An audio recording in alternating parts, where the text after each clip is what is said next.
السلام علیکم dear viewers, آپ کے favourite informative channel metal life سے میں ہوں پروفیسر شبیر احمد۔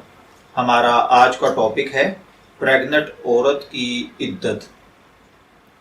یہ ایک سوال ہے جو ہم سے پوچھا گیا کہ میری بیٹی کو میرے داماد نے غصے میں آ کر میرے ہی گھر میں میری موجودگی میں طلاق دے دی کیونکہ وہ میری بیٹی کو رکھنے کے لیے تیار نہ تھا۔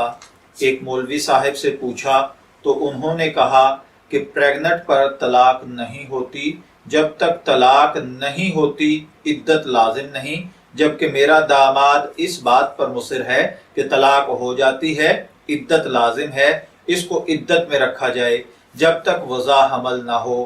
کیا طلاق ہو گئی اور عدت لازم ہوگی؟ تو دیکھیے، حمل کی حالت میں طلاق ہو جاتی ہے اور حاملہ کی عدت وضع حمل ہے۔ جب بچے کی پیدائش ہو جائے تو عدت ختم ہو جاتی ہے۔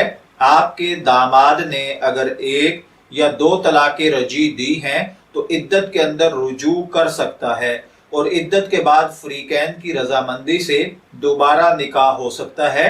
اگر 3 طلاقیں دے دی تھی تو علماء احناف کے نزدیک اب رجوع نہیں کر سکتا، بیوی ہمیشہ کے لیے حرام ہو گئی ہے، لیکن عدت اس کو بہرحال کرنا پڑے گی۔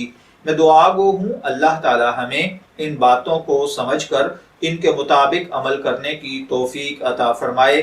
اجازت چاہیں گے، پھر ملیں گے کسی نئے ٹاپک کے ساتھ، تب تک کے لیے اللہ حافظ۔